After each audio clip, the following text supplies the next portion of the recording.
आज आदिवासी समाज केवल कुर्मियों के विरोध में ही एकजुट होकर आंदोलन कर सकता है, लेकिन जब उन पर ही बात आएगी, उन पर ही अगर प्रॉब्लम आएगा, तो कौन निकल रहा है?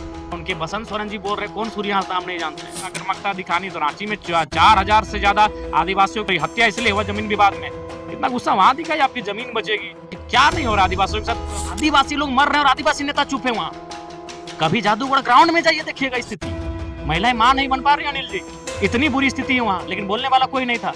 इतना बड़ा यहाँ से मांस फूला है, इतना बड़ा हो गया, पेट इतना बाहर आ गया, पांव इतना फूल के हो गया। उस मामले को सदन में अगर किसी ने उठाया तो only and one Jairam Kumar Mahato ने उठाया, और उठाने के तुरंत बाद हमको शाम को फोन आता है कि आपने क्यों उस आग में हाथ रख दिया। लगा एक बेदिया जी करके हैं, जेएलके वालों ने धरना दिया, उनका परिवार को मुआवजा दिलाया, और देख रहे शाम को वो भी हमारे खिलाफ जा रहे हैं। तो कह रहे कि जयराम महतो को पहले वोट दिलाए थे और दिए भी थे, लेकिन अब नहीं देंगे क्योंकि ये आगे जाकर के अगर विधायक मुख्यमंत्री बनेंगे तो ये हम लोग आके फ्यूचर में डैमेज करेंगे।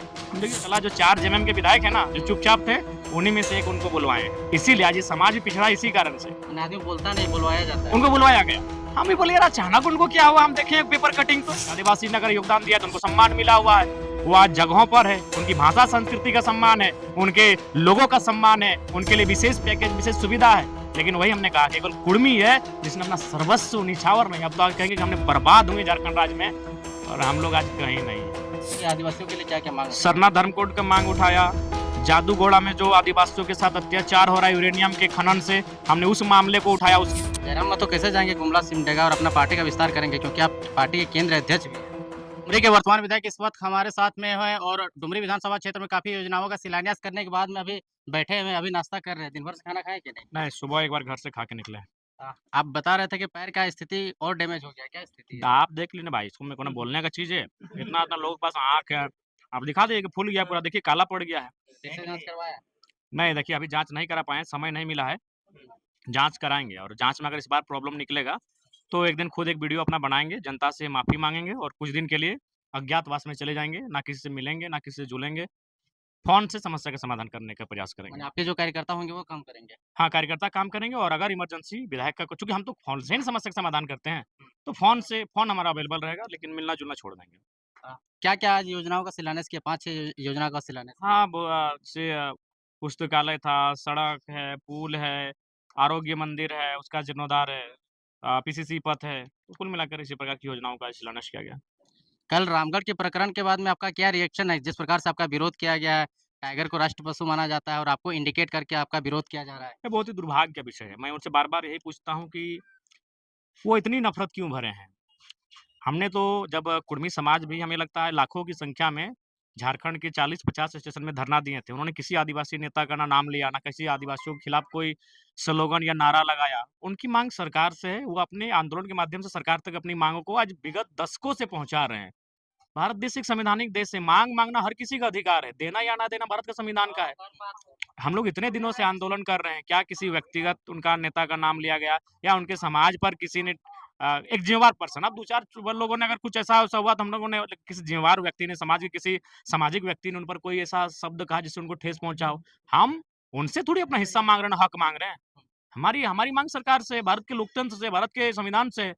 लेकिन वो जिस प्रकार से अपना प्रदर्शन कर रहे हैं, ये बहुत ही चिंताजनक है, और बहुत ही माने हास्यास्पद है कि वो क्या सोच रहे हैं। उनको इतना ही ऊर्जा और आक्रामकता दिखानी तो रांची में 4000 से ज़्यादा आदिवासियों की मृत्यु माने मौत इसीलिए माने सॉरी हत्या इसलिए हुआ जमीन विवाद में। इतना गुस्सा वहाँ दिखाई आपकी जमीन बचेगी। आज क्या नहीं हो रहा आदिवासियों के साथ, जो जो अत्याचार हो रहा है, वहाँ गुस्सा दिखाइए, वहाँ आप धरना दीजिए, वहाँ आंदोलन करिए, तो सब चुप हो जाते हैं। हमको तो सबसे ज़्यादा आश्चर्य वहाँ लगा, एक बेदिया जी करके हैं, जेएलके वालों ने धरना दिया, उनका परिवार को मुआवजा दिलाया, और देख रहे शाम को वो भी हमारे खिलाफ जा रहे हैं। तो हम वो समाज है कि सुबह जिसकी हमने मदद किया वो शाम को हमारे खिलाफ नारा लगा रहा है, फिर भी उसकी हम मदद कर रहे हैं। और वही है, कुर्मियों का वही योगदान इस राज्य के लिए है कि जिन्होंने इस राज्य को, मैं नहीं कह रहा हूँ कि आदिवासी या अन्य किसी की भागीदारी नहीं है, सबकी भागीदारी है, लेकिन जिन्होंने इस राज्य को बनाने में भागीदारी दिया था, उनको भैया सम्मान मिल चुका है। आज आदिवासी ने अगर योगदान दिया तो उनको सम्मान मिला हुआ है, वो आज जगहों पर है, उनकी भाषा संस्कृति का सम्मान है, उनके लोगों का सम्मान है, उनके लिए विशेष पैकेज विशेष सुविधा है। लेकिन वही हमने कहा केवल कुर्मी है जिसने अपना सर्वस्व निछावर नहीं, अब तो आज कहेंगे कि हमने बर्बाद हुए झारखंड राज्य में, और हम लोग आज कहीं नहीं है। सब वही आज हम देखे ना, उनको सुबह हम लोग मदद किए, सुबह की रात को था, कुछ घटना घटा था, हम लोग पूरा जेल के हमारे सब ज़्यादातर महतो लड़का और महिला, हुँ। उनका धरना दिए, मदद किए और शाम को गए हमारे खिलाफ नारेबाज़ी कर रहे हैं। फिर भी हम लोग बोलते हैं अगला बार भी आपकी मदद करेंगे। तो उस चूँकि हम लोग खेती-बाड़ी करते हैं और खेती-बाड़ी का मतलब क्या है? खेती-बाड़ी का मतलब ही है, बहुत कुछ सहने के बाद भी हम लोग हमारा अनाज जिस तरह चिरई, चिनगिनी, मूसा, काड़ा, गोरू सब खाता है, सबको खिलाते हैं। वही हमारा सोच है, वही हमारा सिद्धांत है। हमने किसी को ना गाली दिया, हमारी माँग सरकार से थी, हम लोग शांतिपूर्ण तरीके से आंदोलन किए। लेकिन वो जो जिस प्रकार से माने हिंसात्मक, माने कि घृणात्मक और नफ़रत भरे भाव में जो अपना पैगाम दे रहे हैं, ये बड़ा दुर्भाग्य की बात है। इसीलिए हम आज बार-बार कह रहे हैं, आज कहीं न कहीं बार-बार अपने जो महापुरुष जिन्होंने राज्य लड़ने में अपना सर्वस्व न्यौछावर किया, उन्हें पहले शेड्यूल का ही लड़ाई लड़ लेना चाहिए था। लेकिन जयराम महतो के लिए तो शेड्यूल ट्राइब वाले लोगों के नज़र में तो अब उनकी नज़र में वोट घट गया। अब जरा वो लोग कह रहे हैं कि जयराम महतो को पहले वोट दिलाए थे और दिए भी थे, लेकिन अब नहीं देंगे क्योंकि ये आगे जाकर के अगर विधायक मुख्यमंत्री बनेंगे, तो ये हम लोग को आगे फ्यूचर में डैमेज करेंगे। देखिए ऐसा कुछ नहीं है, क्या डैमेज करेंगे भाई? 75 एसटी में वर्षों शामिल कर दीजिएगा। क्या होगा उससे? 10 लोग शामिल हुए तो कुछ अब डैमेज नहीं हुए। जब झारखंड राज्य हमें मिला उस समय 30 समूह शेड्यूल ट्राइब की सूची में शामिल थे। राज्य अलग होने के तुरंत बाद कोल और कोरबा को शामिल किया गया, यानी हो गया 30 दो 32। उसके बाद हाल ही में 2-4 साल पहले और 10 लोगों को शामिल किया गया जिसमें तमाड़िया, भोगता, गंझू नाम याद नहीं है 10 गो है। हुँ, हुँ।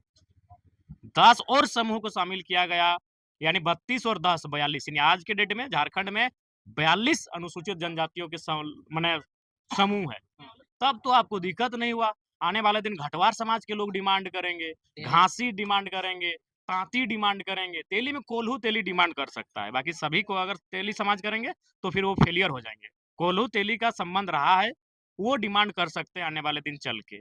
तो आने वाले दिन बहुत सारे लोग जो अंग्रेजों के कालखंड में, प्राचीन समय में ट्राइबल कल्चर जिनका रहा है, वो डिमांड करेंगे। तब तो उनको कोई दिक्कत नहीं हुआ। बोले 10 नया नया समूह जुड़ा, तब तो आपने चूँ तक नहीं किया। भोक्ता तो बेचारे शेड्यूल कास्ट में थे। हुँ, सत्यानंद भोक्ता तो चुनाव ही नहीं लड़ पाए उस कारण। डैमेज हो तो आप शेड्यूल कास्ट से वो शेड्यूल ट्राइब में चला गया। और भी कई उसी समय बहुत नए-नए नाम है चूँकि इसीलिए हम लोग तो 10 समूह जाके ऐड हुआ, तब किसी को दिक्कत नहीं हुआ, ना रोड में आए, ना सड़कों में आए। पता नहीं इनका नफ़रत कुर्मियों से क्यों है, वो आज तक हम नहीं समझ पाए। हम अभी भी समझ नहीं पा रहे कि ये नफ़रत माने क्या आप देख रहे हैं बिहार, उड़ीसा और माने छत्तीसगढ़, उत्तर प्रदेश के लोग पूरा रांची में माने जमशेदपुर में इत्यादि जगहों में आदिवासी का ज़मीन कब्ज़ा करके बैठा है। और बोले तो उसमें 4000 लोगों का मर्डर हुआ है आदिवासियों का, हुँ। केवल ज़मीन विवाद में। वहाँ उनका गुस्सा खून कुछ भी नहीं खोला। आज तक आदि संथाल परगना में क्या स्थिति है आपको भी मालूम है। डेमोग्राफिक चेंज है। अब जो भी हो तो आदिवासी समाज जाने, संतो आदिवासी के नाम से संथाल परगना का नामकरण हुआ था संथालों के नाम से। हुँ, वहाँ आपका गुस्सा ना आक्रोश कुछ नहीं दिख रहा है। लेकिन जिन लोगों के साथ अपने राज्य को अलग किया और ये सभी जानते हैं भैया, अगर कुर्मियों की भागीदारी आदिवासियों के साथ झारखंड अलग राज्य की लड़ाई में नहीं होता, तो राज्य अलग नहीं होता। क्लियर बात। जयराम महतो आदिवासियों के लिए अब तक क्या कुछ आवाज़ उठाए हैं? आप जाइए मेरा जो विधानसभा का मेरा डिस्कशन है, हुँ, कोई चोरी-छुपे थोड़ी विधानसभा में बात होता है। हुँ, चलिए आज के टाइम में रिकॉर्डिंग का ज़माना है इसीलिए चलिए आप रिकॉर्डिंग आप इंटरनेट में दिखाते हैं। आप किताब माँग लीजिए ना। आरटीआई विधानसभा की एक चिट्ठी दिखिए कि अब तक डुमरी विधायक जयराम कुमार महतो ने विधानसभा के पटल पर किन-किन विषयों पे बात किया है। कॉपी किताब बना हुआ है। आप पब्लिक को बता दीजिए जो आदिवासी लोग आपका विरोध कर रहे हैं कि हमने आपके आदिवासियों के लिए क्या-क्या माँग उठाई है? सरना धर्म कोड का माँग उठाया। जादूगोड़ा में जो आदिवासियों के साथ अत्याचार हो रहा है यूरेनियम के खनन से, हमने उस मामले को उठाया। उसके बाद से आज देश स्तर के लोग उस पर ध्यान दिए। हुँ, अभी जो आप देखेंगे चैनल में किसी का पाँव मतलब मांस माथा निकला। मांस निकला हुआ है, किसी का पाँव फूला हुआ है, किसी का पेट बाहर निकला हुआ है। इतना वो प्रॉब्लम है तो उस मुद्दे को किसने विधानसभा में रखा? ओनली जयराम महतो। आज वहाँ जादूगोड़ा की क्या स्थिति है? वो महिलाएँ माँ नहीं बन पा रही हैं और सो सब मैक्सिमम आदिवासी परिवार है। महिलाएँ माँ नहीं बन पा रही हैं अनिल जी। हुँ, इतनी बुरी स्थिति है वहाँ, लेकिन बोलने वाला कोई नहीं था। हमने जिस दिन मुद्दा उठाया था सदन में, शाम को हमको फ़ोन आया कि विधायक जी आप बहुत गलत किए हैं, माने बवाल हो जाएगा, आपके ऊपर अब लोग टूट पड़ेंगे। मतलब वो लोग माने पूंजीपति। पूंजीपति लोग। पूंजीपति। ये हमको एक पत्रकार ने, एक जाने-माने पत्रकार ने हमको फ़ोन किया हुँ, कि विधायक जी आप जादूगोड़ा का मामला क्यों छेड़ दिए? वो आग है, वहाँ आदिवासी लोग मर रहे हैं और आदिवासी नेता चुप है वहाँ। कभी जादूगढ़ ग्राउंड में जाइए देखिएगा स्थिति। देखे होंगे कवरेज में आप लोग, इतना बड़ा यहाँ से मांस फूला है तो इतना बड़ा हो गया है। पेट इतना बाहर आ गया, पाँव इतना फूल के हो गया। उस मामले को सदन में अगर किसी ने उठाया तो only and one Jairam Kumar Mahato ने उठाया। और उठाने के तुरंत बाद हमको शाम को फ़ोन आता है कि आपने क्यों उस आग में हाथ रख दिया है? क्या हाथ वापस ले लीजिए। काल्हि वापस लेंगे आप, क्या है वापस काल्हि वापस ले लेंगे। तो ऐसे अनगिनत मामले हैं। सुभाष मुंडा की हत्या हुई यहाँ पे आपका रांची में, उस मामले को मैंने सदन में उठाया। आपका याद होगा बोकारो में भी ज़मीन विवाद में एक आदिवासी की हत्या हुआ था, कोई सोरेन जी करके हैं। नहीं, चंदनकेरी साइड में, तेलीडी साइड में, ये फोरलेन में। उस मामले को मैंने सदन में उठाया। बोलिए तो कि आदिवासियों का कौन-सा मामला इतने कम समय में मैंने नहीं उठाया? जयराम महतो कैसे जाएँगे गुमला सिमडेगा और अपना पार्टी का विस्तार करेंगे? क्योंकि आप पार्टी के केंद्र अध्यक्ष भी हैं। देखिए, हम जाएँगे। जुड़ना या ना जुड़ना जनता का महतो काम के है। साथ जाएँगे। आज हमारे पार्टी के देवेंद्र नाथ महतो जी कल वहाँ धरना पर हैं, लोहरदगा में। देखिए, आज भी याद रख लीजिए, आज आदिवासी समाज केवल कुर्मियों के विरोध में ही एकजुट होकर आंदोलन कर सकता है। लेकिन जब उन पर ही बात आएगी, उन पर ही अगर प्रॉब्लम आएगा, तो कौन निकल रहा है? कौन निकल रहा है? कहाँ अभी तो आप बताइए ना, उनके बसंत सोरेन जी बोल रहे हैं, कौन सूर्य हँसदा हम नहीं जानते हैं। हुँ। आज क्या हुआ? अगर इतनी भीड़ जितना आज वो कल निकालने, अगर उतनी भीड़ सूर्य हँसदा के न्याय के लिए निकल जाता, तब तक न्याय मिल चुका होता। क्या लगता है जयराम जी इसके पीछे कौन है? कोई पॉलिटिकल एजेंडा है, कोई इनको फंडिंग कर रहा है या इसके पीछे कोई गॉडफादर वगैरह है नहीं, इनका? कोई तो होगा। इसलिए कोई होगा कि कल का जो उनका आंदोलन था, वो पूरी तरह से जयराम महतो पर केंद्रित था। हुँ। वह विरोध ऐसे नहीं होता है। बिल्कुल विरोध आप करने का, आपको अगर आप भी विरोध करिए कि भाई इनको शामिल ना किया जाए। ये तथ्य रखिए, अपना तर्क दीजिए, अपना जो भी बयान देना है, जो भी चीज़ें देना है, एक शालीनता से दिया जाए। जी, 1932 खतियान का भी आप माँग गवर्नर सामने से पब्लिक डोमेन में बात रखा, वो तो सभी जातियों के लिए था, सभी वर्गों के लिए था। और अभी गवर्नर महोदय के सामने ये आसान नहीं है किसी नेता का। मुख्यमंत्री के सामने डिमांड कर देना आसान है, हुँ। लेकिन महामहिम का एक अलग प्रोटोकॉल होता है। मैंने उनके सामने